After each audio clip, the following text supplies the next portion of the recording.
이런 식으로 해가지고 좌우가 20, 40, 60, 80, 90. 아 이거 스트레칭하고 몸에 좋습니다. 아, 그러네요. 자기 전에 한 10번씩만 하고 자면 네. 몸도 좋아요. 이 별자리가 아까 말씀하신 것처럼 네네. 목동에서 그리스 쪽으로 넘어가면서 신화와 또 예, 결합이 예, 됐는데 네네. 그렇다면 네. 동양 쪽에서 네. 특히 우리나라에서 아까 잠깐 견우직녀 네. 얘기하셨지만 우리나라만의 별자리 이야기는 없느냐? 그러니까 어느 나라마다 다 있어요. 왜냐하면 지금부터 100년 전만 하더라도 네, 세상이 깜깜했잖아요. 해가 진 다음에 바로 자는 거 아니잖아요. 그렇죠. 그리고 이 목동들은 좀 갖추고 지켜야 됐고 우리도 결국은 밤에 어두워진 다음에 별이 보였으니까 이 별을 보면서 여러 가지 이야기들을 했을 거란 말이죠. 네. 그래서 그 이야기 속에 우리가 알고 있는 견우와 직녀뿐만이 아니라 해와 달이 된 오누이, 선녀와 나무꾼 이런 이야기들이 다 별자리를 전해온 거예요. 뭐 인디언들은 인디언들의 별자리가 있고 또 저 호주 같은 이런 남태평양 같은 경우는 원주민들의 별자리가 있고 나라마다 민족마다 다 이런 별자리 이야기가 있습니다. 예. 예. 네, 제가 이제 10,000원짜리를 꺼냈는데 이 10,000원짜리 보면 십장생의 그림은 이렇게 알고 있었거든요. 네. 근데 문제는 뒤에 보니까 혼천이가 있었고 네네. 근데 지금 보니까 혼천이 옆에 조그만 별자리들이 표시가 돼 있는데 네. 이게 뭔가요? 전봐드렸다고 또 이렇게 복채까지 주시고 고맙습니다. 자 이게 사실 보는 게 좀 틀린 것 같아요. 네. 이 전면에 같은 경우에는 우리가 이 1월 오봉도라고 해서 해와 달과 오행성 아하. 1월 오봉도거든요. 네. 그것이 하늘을 뜻하는 거고 뒷면을 보면 여기에 이제 혼천이라고 해서 하늘의 천체의 위치를 재는 기구가 있고 그다음에 옆에 보면 보현산 천문대 우리나라에서 제일 큰 1.8m 망원경의 모양이 있고 네. 그리고 그 뒤에 보면 별 지도가 있는데 이 지도가 바로 1395년에 만들어진 조선시대 태조 4년에 만들어진 천상열차 분야 지도라는 것의 그 별 지도입니다. 그래서 네. 천상열차 분야 지도. 그러니까 하늘에 있는 별들을 갖다가 이제 차례대로 이렇게 정리한 거거든요. 아. 그래서 이게 여기에 보면 가운데 중앙 부분에는 사람이 사는 곳이에요. 네. 임금님이 계시고 옆에 관료하고 백성들이 사는 곳이 있습니다. 아. 그리고 주변을 갖다가 청룡, 백호, 주작, 현무 들어보셨죠? 맞던. 그렇죠. 네. 서양에서는 황도십이궁이라고 했잖아요. 동양에서는 이 태양이 지나는 길목에다가 동방 청룡, 서방 백호, 네. 남방 주작, 북방 현무를 갖다 만들어서 각각을 갖다 7개로 나눠서 4, 7에 28, 28수라는 것이 동양의 별자리 황도십이궁이거든요. 그래서 뭐 몇 년 전에 오방색이라고 해가지고 많이 또 얘기된 적 있잖아요. 색깔이요. 그렇죠? 네. 청룡, 청색, 네. 백호, 백색, 주작이 붉은색, 현무가 흑색, 가운데 왕이 황색. 네. 이게 바로 오방색이거든요. 그래서 이 오방색은 결국 천상열차 분야지도 속에 나오는 하늘의 색깔입니다. 좋은 뜻이거든요. 예. 우리나라에서도 이렇게 전 세계 두 번째로 오래된 석각천문도 그 지도를 갖다가 10,000원짜리에 사귄 겁니다. 천상열차 분야지도 이 부분에서도 여러 가지 별자리가 들어가 있는 걸로 아는데 네네, 네. 민담에서 내려오는 별자리하고 차이도 있나요? 천상열차 분야 지도에는 거의 한 1467개의 별들이 있는데 다 한자로 이름이 더 있거든요. 거의. 네네. 그러니까 일반 백성들은 알 수가 없죠. 그렇죠. 어렵죠. 정말 옛날에는 귀족들, 특수하게 중요한 사람들만이 알 수 있는 그런 이 지도였거든요. 그러니까 일반 백성들은 모르는 거예요. 그러다 보니까 일반 백성들이 입에서 입으로 전해 내려오는 민담 속의 별들과 많은 차이가 있습니다. 가장 중요한 것 중에 하나가 견우와 직녀예요. 네네. 견우와 직녀는 우리가 알고 있는 설화 속에서는 은하수를 사이에 두고 밝은 두 개의 별이 7월 7성 무렵에 서로 만난다는 거잖아요. 그렇죠. 그리고 비도 오고. 그렇죠. 네. 아무튼간에 견우와 직녀에서 직녀는 공주였어요. 그렇죠. 견우는 목동이었단 말이에요. 맞습니다. 네. 사실 평민과 왕족이 만나서 결혼한다는 것은 설화 속에나서 가능한 거지. 그렇죠. 실제로 계급 사회에서 불가능한 일이죠. 그렇죠. 이럴 수 없는 일이죠. 그렇죠. 그러니까 네. 천상열차 분야 지도를 만든 사람들은 귀족이고 거의 왕족과 가까운 사람들이에요. 이 사람들이 보기에는 견우가 직녀와 똑같은 밝은 별에다가 이름을 갖고 있는 것은 도저히 용납할 수 없다. 아. 그러다 보니까 천상열차 분야 지도 속에서는 저 밑에 희미한 염소 자리에 있는 3등성 정도 된 별에다가 견우라고 붙여놓은 거예요. 원래는 견우와는 다른 곳에. 원래 견우는 독수리 자리라고 알고 있는 거기 네. 1등성이거든요. 일반인들이 보기에 은하수를 사이에 두고 우리 비슷한 별이래야지 이게 만나는 걸 알지. 그렇죠. 저 밑에 이름 없는 희미한 도시에서는 보일까 말까 정도 별을 가지고 직녀의 파트너라고 이런 사랑하는 이야기를 만들어낼 수가 없죠. 그래서 이렇게 천상열차 분야지도 속에서도 민담 속에 나오는 별이 가끔 있는데 네. 역시 어쩔 수 없는 신문의 벽을 넘지 못하고 이런 것들이 좀 있습니다. 그래서 가끔씩 우리가 알고 있는 민담 속의 별과 천상열차 분야지도 속의 별이 다르긴 한데 네.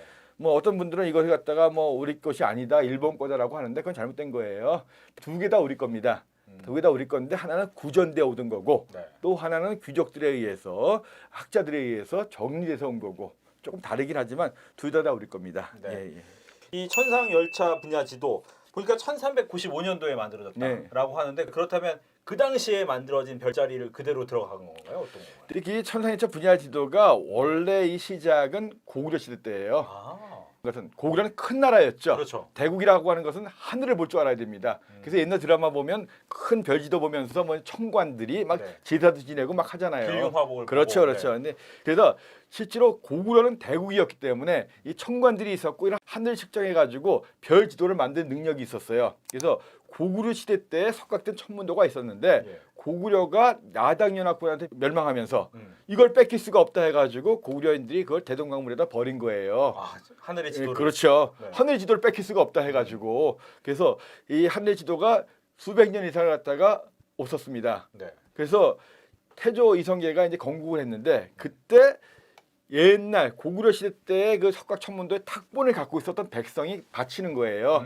자, 임금은 하늘에서 내리는 거기 때문에 하늘의 뜻을 받들어서 백성들을 잘 다스려 주십시오 해가지고 그걸 바쳤고 태조 이성계가 그 당시에 천문학자들한테 명해가지고 이거를 갖다가 좀 고쳐가지고 석각을 해와라 해서 만든 것이 천상열차 분야 지도입니다. 그러니까 당연히 조선 시대에 만들어졌지만 네. 대부분의 별들은 1세기경 아. 고구려 시대의 별들이거든요. 예. 그래서 중앙 부분은 이 14세기경 1395년경에 하늘로 좀 바꿨지만 뭐 몇 년 동안 만들다 보니까 그렇게 할 시간도 없었고 대부분은 고구려 시대 때 별들로 되어 있습니다. 그렇다고 궁금한 게 대부분의 고구려 시대고 중간에 이제 조선 시대로 중앙 네. 부분 약간 바꿨다. 네. 그렇다면 현재 하늘과 비교했을 때 어느 정도 같으냐? 자, 기본적으로 별들은 크게 안 바뀌어요. 네. 다만 이제 우리가 세차 운동이라고 혹시 들어보셨는지 모르겠는데 네. 지구의 자전축이 삐딱하다는 거 들어보셨죠? 네, 들었습니다. 몇 도? 23.5도. 예, 기억하시네요. 네. 그러니까 23.5도 기울어져 있거든요. 지구가 지축이 23.5도 기울어졌는데 요 기울어진 각도가 26,000년의 주기로 이렇게 바뀌는 거예요. 그러니까 뭐냐 하면 별들은 그냥 있는데 별을 바라보는 지구의 위치가 고개를 이쪽으로 돌렸다가 네. 13,000년회는 이렇게 가 있는 거예요. 아하. 그러니까 결국 별이 위에 보이던 별이 밑에 보이기도 하고 그렇죠. 그러니까 별의 상대적인 크기는 많이 안 바뀌어요.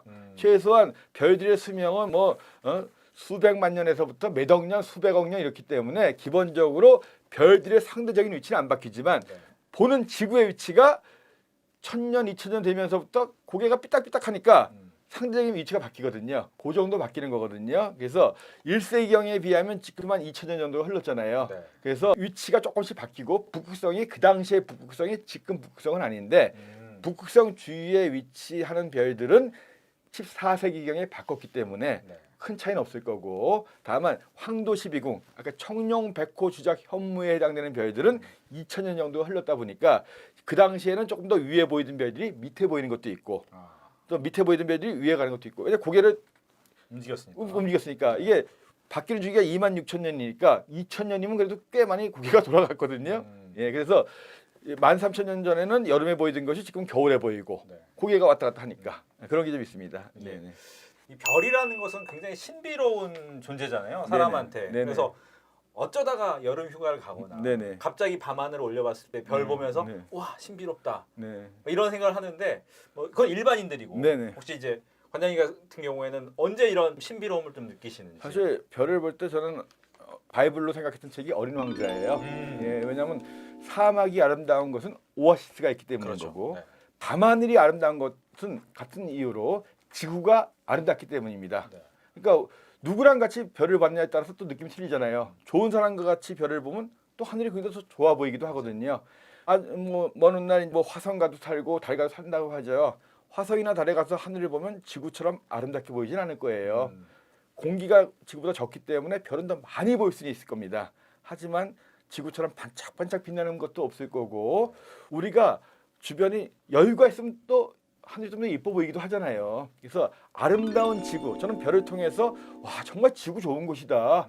정말 지구를 사랑해야 되겠다. 이 우주의 보배 같은 지구 정말 망가뜨리면 안 되겠다. 이런 생각들이 많이 갖게 되고 사람들한테 그걸 알리려고 하는 거거든요. 그래서 이 살다 보니까 너무 정신없이 살고 또 사람끼리 너무 미워하는 것도 많잖아요. 네. 우리가 얼마나 좋은 곳에서 아름다운 곳에 살고 있는지를 잊고 사는 것 같아요. 밤하늘의 별을 보시면서 우리가 사는 곳이 얼마나 아름답고 우리 주위의 관계가 얼마나 소중한지를 깨달아 주시기 바랍니다. 네.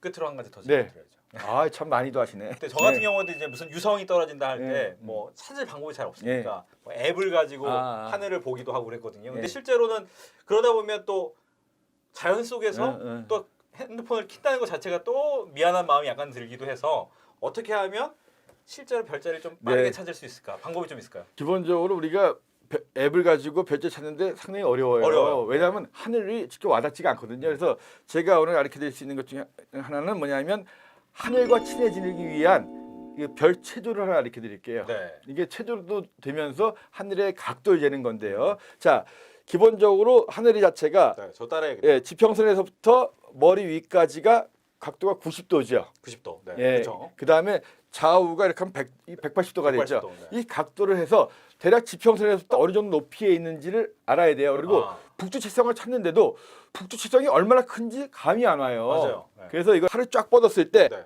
한 뼘의 각도가 20도예요. 20도. 20도. 하늘에서는 각도로서 거리를 재는데 이게 수평선이면 수평에서 20도 올라간 거네요. 자, 그러니까 엄지손가락하고 이렇게 수직으로 해간 다음에 요거 수평을 해죠. 네, 네. 요게 20도예요. 그러면 이렇게 하면 몇 도가 돼요? 40도. 40도가 되죠. 네, 그렇죠. 이런 식으로 주먹 하나는 10도예요. 이거 10도. 예, 그래서 이렇게 해가지고 20도, 40도, 60도, 80도, 90도 머리 위까지 가요. 할게요. 네네. 20도, 40, 40도. 60, 80 주먹 하나 딱 가운데 오죠. 그러네요. 이런 식으로 해가지고 좌우가 20, 40, 60, 80 주먹. 이거 스트레칭하고 몸에 좋습니다. 그러네요. 자기 전에 한 10번씩만 하고 자면 네. 몸도 좋아요. 그래서 아무튼간에 북극성 우리가 학교에서 다닐 때 배울 때 내가 있는 곳에서 위도하고 똑같은 고도라고 배워요. 네. 우리가 보통 38도 정도에 살잖아요. 그렇죠. 그럼 북극성 찾으려고 애쓰실 필요 없이 딱 이거 몇 도? 20도. 이렇게 하면 몇 도? 40도. 북쪽이라고 생각되는 곳에다가 이렇게 하면 돼요. 그럼 이 정도 여기서 얼쩡거리는 거. 아, 근데 하다 보면 그 하나가 아닐 수도 있죠. 그렇죠. 여러 개 보일 수 있어요. 그렇죠. 그러면 30분만 참으세요. 다시 해봐요. 네. 아닌 놈은 빠져요. 그건 보니까 빠지니까. 북극성 그대로 있으니까. 네네네. 다른 별이다. 그렇지. 그러니까 이렇게 하고 그다음에 북두칠성 같은 경우에도 예. 끝에서 끝까지 7개의 별의 각도가 한 25도쯤 돼요. 그러면 이렇게 하면 20도라 했죠. 요거보다 좀 큰 거예요. 그래서 저 북두칠성 맞나 했을 때 딱 대봐서 요거보다 작으면 땡. 조금 크면 맞다는 거죠. 네. 아까 제가 페가수스 얘기했죠. 예. 페가수스가 20도가 좀 안 돼요. 15도가 좀 넘어요. 쫙 됐을 때 요거보다 좀 작다. 맞아요. 그러면 되는 거예요. 그다음에 자, 이게 북극성이라 했잖아요. 네. 태양의 고도도 마찬가지예요. 겨울에는 해가 여기서 왔다 갔다 해요. 어. 봄과 가을은 여기서 왔다 갔다 하고 여름에는 올라가죠. 네. 여기서 왔다 갔다 하고. 그러니까 이런 식으로 하늘의 각도를 재는 방법을 알면 굉장히 편합니다. 가끔가다 전화가 와요. 저기 이상한 거 나타났다고. 저기가 어딘데? 저기. 그때 저한테 하늘에서 지평선에서 한 40도쯤 된다. 그러면 그건 무슨 별이다. 얘기해 줄 수가 있거든요. 동서남북 방향은 어쨌든 간에 나침판 가지고도 잡을 수 있잖아요. 고도를 갖다가 손으로 재면 되는데. 자, 한번 연습해 보시겠어요? 20. 20. 이렇게 하면 안 돼요. 네, 쭉 쫙 펴고. 펴야 됩니다. 네, 20. 손도 펴야 돼요. 이렇게 하면 또 잘 빠져요. 40.